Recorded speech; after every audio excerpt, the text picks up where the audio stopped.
Saya agak sedikit shock pagi ini. Kenapa? Agak provokatif bagi saya. Dan politik identitas tidak apa-apa. Politisasi identitas berbahaya. Please, ajarkan saya bagaimana memisahkan dua hal itu. Ya, ajarkan saya bagaimana memisahkan. You sepakat dengan politik identitas, tapi menolak politisasi identitas. Kumaha atuh? Ya, ini sesat pikir yang paling fundamental. Sesat pikir yang paling fundamental. Bagaimana caranya memisahkan?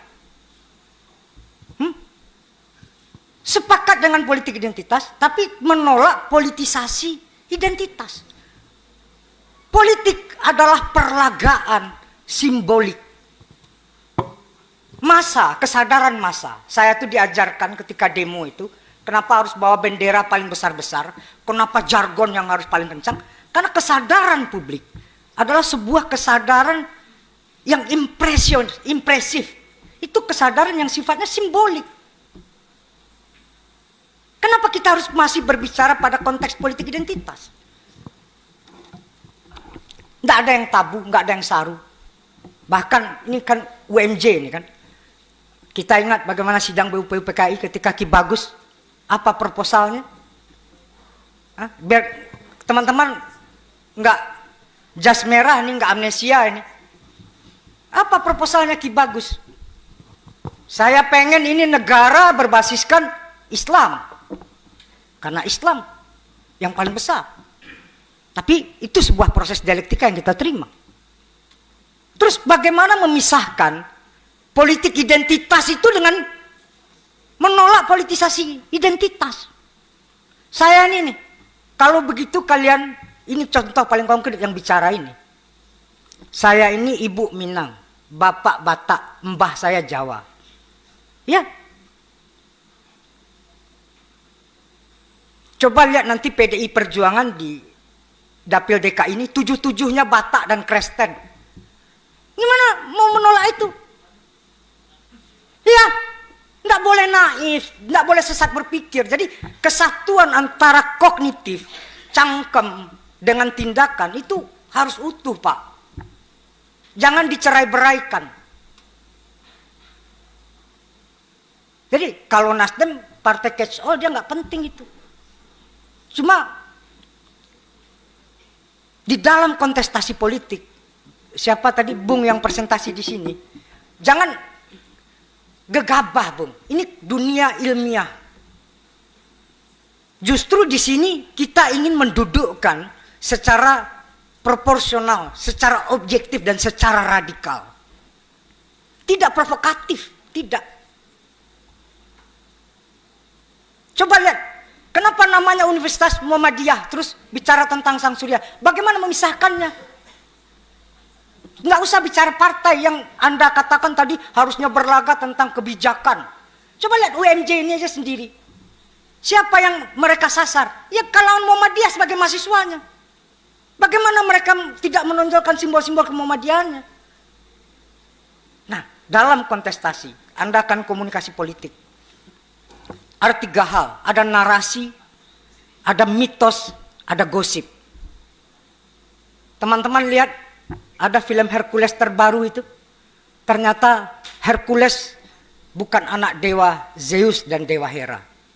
Tetapi dia seorang mercenary. Tahu mercenary teman-teman? Tentara bayaran.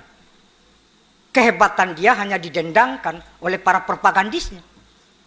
Dia bisa mematahkan gigi harimau, dia bisa mengalahkan naga, bla bla bla, itu cuma narasi. Sekarang, apa yang ada di otak kecil kita dan kemudian direproduksi oleh para elit yang bermental sangat inlander itu. Yang bisa jadi presiden itu katanya hanya orang Jawa. Hah? Coba di sini nih, otak kecil kita. Terus dikatakan Anies bukan orang Jawa. Anies bahkan bukan orang Indonesia. Katanya ini negara untuk semuanya. Bukan negara segelintir orang saja. Bukan hanya negara orang Jawa saja. Pak, Bu, politik identitas itu fenomena gunung es. Saya punya sahabat karib namanya Budiman Sujatmiko. Itu kurang intelektual apa? Lihat spanduknya, uang Majenang pilih uang Majenang. Ya, itu sahabat karib saya Pak, kawan seperjuangan saya.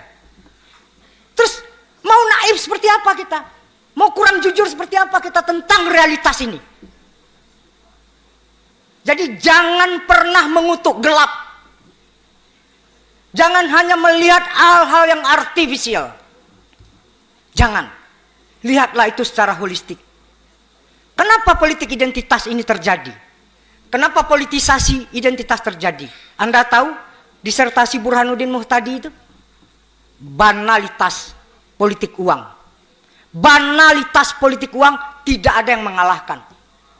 Orang sehebat apa, orang memiliki integritas seperti apa, orang secemerlang apapun, lewat dengan nomor piro wani piro Pak. Jadi Profesor Wiwi, cuma ada dua kanalitas kutub ideologi hari ini. Apa itu? Yang pertama ideologi quantitative approach, yang kedua qualitative approach. Apa itu quantitative approach? Semua counting by number. Nomor piro wani piro. Banalitas politik uang itu hari ini nggak ada tuh para peneliti menyelesaikannya seperti apa. Terus kita mau loncat ini barang. Kita lupa materi dasar, problem pokoknya. Premis utamanya. Wani piro nomor piro itu. Siapa yang menyelesaikan ini Pak? Jangan loncat dulu deh, jangan. Politik identitas adalah reaksi, respon terhadap banalitas politik uang. Jadi kita harus lihat asbabun nuzulnya itu. Jangan main tabrak-tabrak saja, jangan bos. Jadi teman-teman semua berpikir secara radikal penting. Apalagi kita hidup di tengah serbuan yang dinamakan dengan IoT dan neuroscience. Yang paling penting adalah impresi. Jadi kalau impresi, otak kortel kita, otak reptil kita hanya dieksploitir oleh 5 second yang pertama. Gua Batak, lu Jawa. Gua Minang, lu Bugis. Gua Islam, lu non-Islam. Tapi bukan itu problem pokoknya Pak. Bukan. Itu hanya faktor bagaimana impresi itu dikelola dalam proses berkampanye. Siapa yang nggak memerhatikan itu?